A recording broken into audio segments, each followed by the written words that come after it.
షిరిడి సాయి ఆలయాల నిర్మాణం దేవాదాయ శాఖ పరిధిలోకి రాదని మంత్రి ఆనం రామనారాయణ రెడ్డి స్పష్టం చేశారు. ఆగమ వైదిక శాస్త్రాల ప్రకారమే ఆలయాలు నిర్మిస్తున్నట్లు ఆయన వివరణ ఇచ్చారు.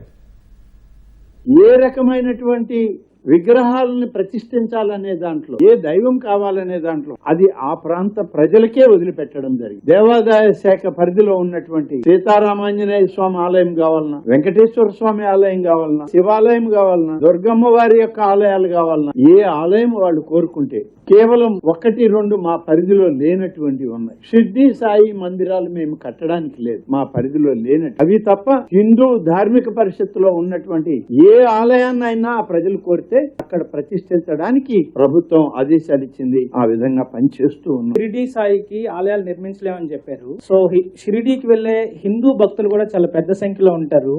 వాళ్ళ మనోభావాలను ఏమైనా పరిగణలోకి తీసుకుంటారా? ఈ నిర్ణయానికి రావడానికి ఏ ప్రమాణాలను మీరు పరిగణలోకి తీసుకున్నారు సార్? చట్టపరమైన ప్రమాణాలు ఏమైనా ఉన్నాయా? మామూలుగా మనకున్నటువంటి వైదిక ప్రమాణాలు, ఆగమ శాస్త్రాల ప్రకారం అయితే హిందూ ధర్మాదాయ దేవాదాయ ఆలయాలు వాటి పరిరక్షణలోనే ఈ యొక్క శాఖ పనిచేయాలి. షిర్డీ సాయి భక్తులు కూడా హిందువులు ఉన్నారు, ఇతర మతస్థులు ఉన్నారు. సమాజంలో అనేక మంది షిర్డీ సాయి భక్తులు సేవకులుగా ఉన్నారు. కాబట్టి మొదటి నుంచి పౌరాణిక శాస్త్రాలు మన పురాణ గ్రంథాల్లో చూస్తే షిర్డీ సాయి ఆనాడు ఈ యొక్క పౌరాణిక హిందూ ధర్మ శాస్త్రాల్లో ఉన్నటువంటి వారిని పరిరక్షించడం, ఆగమ శాస్త్రాలు వైదిక శాస్త్రాల ఆలోచన ప్రకారమే మనం ఈనాడు వాటిని వృద్ధి చేయడానికి, సనాతన ధర్మాన్ని కాపాడడానికి పనిచేస్తుంది. షిర్డీ సాయి ఆలయాలు ఎక్కడ ఏర్పడినా మీరు అన్నట్లు హిందువులు ఉన్నారు, అనేక మతస్థులు ఉన్నారు. అలాగే అనేక రకాలుగా ఆలయాలకి ఆర్థిక స్తోమతలు అందించేటువంటి అనేక మంది ఉన్నారు. కాబట్టి ఆలయాలు